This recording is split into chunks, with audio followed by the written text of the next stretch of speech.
with Let's West. And one moment here. Okay. What I'd like to do is ask Lutz to unmute himself. So Lutz, if you could press *6. Okay, I think I am. Can you hear me? Great. Yes, we can hear you. Can you hear me? Okay. Yes, I can. Great. Okay. I'm on my phone. That's wonderful.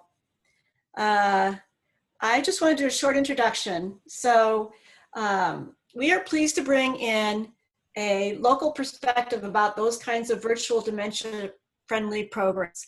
And Lutz West, who is a stroke survivor who lives with memory loss, is joining us via phone today.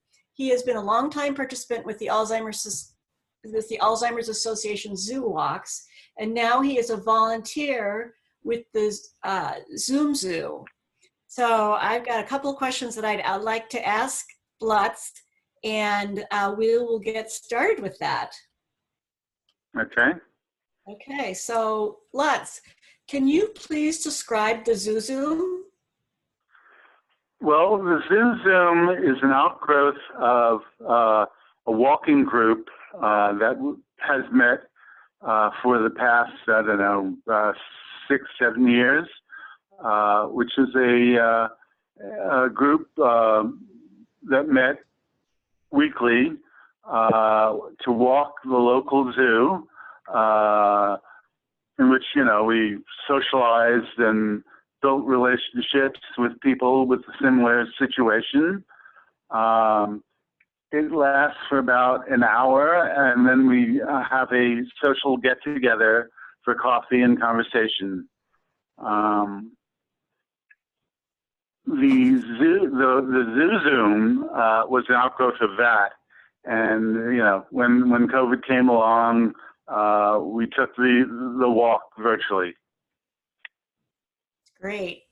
So Lutz, can you tell me, what do you enjoy about the program? Well, it's a number of things. One, it keeps you regular.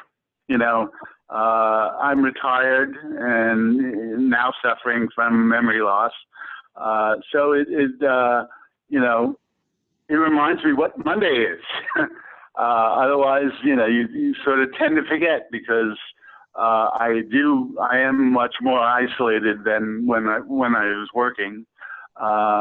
So it offers that. It also offers camaraderie with people that are in the same sort of situation. It, you know, gives me a support group that otherwise I would not have. And it's fun. You know, the Zoom is actually pretty informal. There's not really a set agenda, but it gives us a chance to share what we've been going through that week. You know, it gives you a certain relief. You know, I don't know if I've answered that very well, but okay. Thank you. Yeah. Well, what would you say others enjoy about the Zoo Zoom? Well, I think the same thing. It just, you know, gives you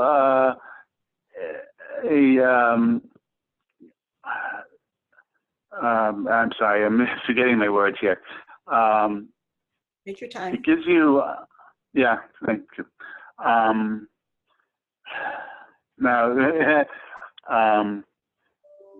Maybe it gives people something to relate to. Well, that also, but that's not really what I was going for.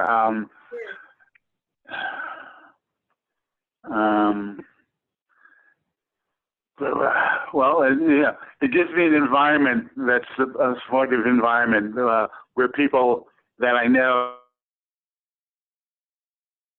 I'm presently experiencing, you know, that I will tend to forget my words, and they understand that, and you know, so it's a comfortable and supportive environment.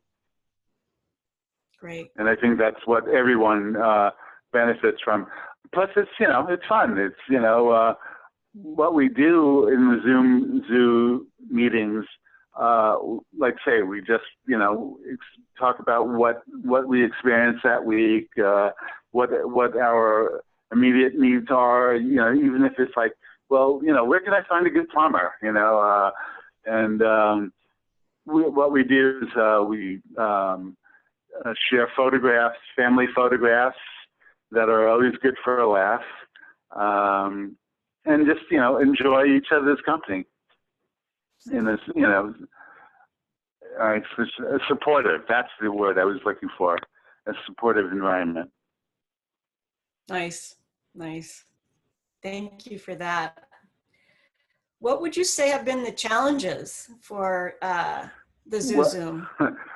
Well, definitely the technology. I've spent an hour this morning trying to get online, but it would not cooperate with me, so I had to resort to the phone.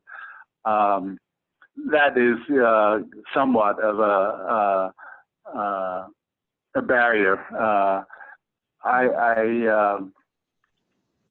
You know, depending on what technology you have and how updated it is, and, you know, there's a lot of different factors that, you know, play into it.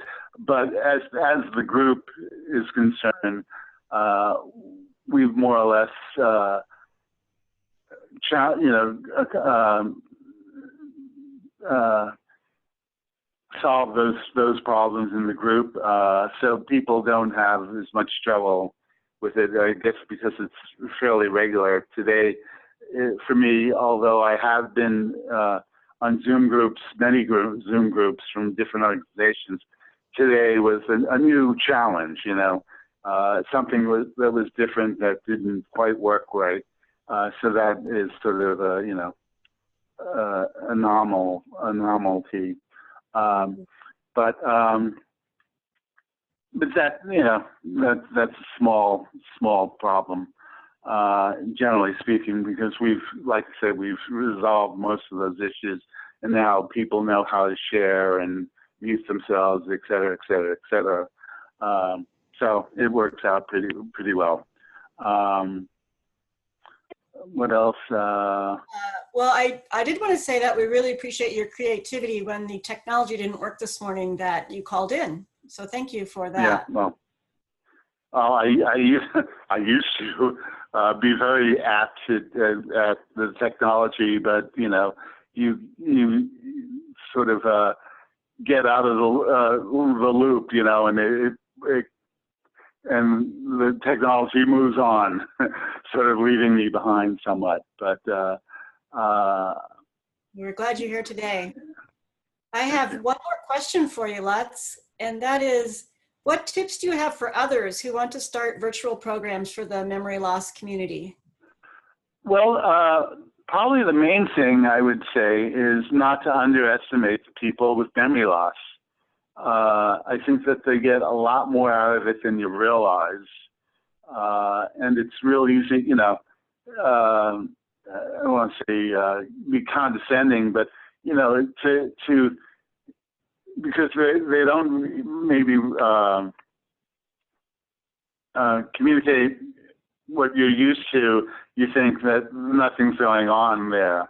And although I cannot say exactly what, you know, what a particular person benefits, but I know there's a lot more going on than is seen. So I think it's important not to underestimate them.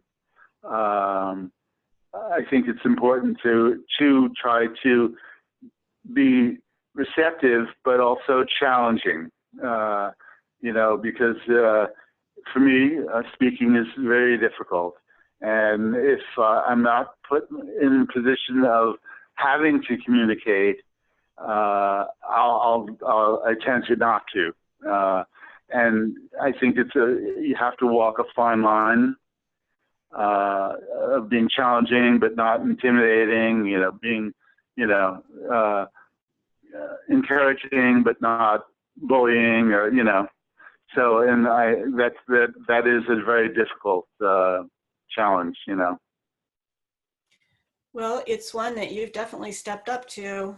Thank you for letting yourself being interviewed today and joining us. We really All appreciate your right. participation. And Well, I hope it helped. it did. We wish you well into the Okay. future. Thank you, Lutz.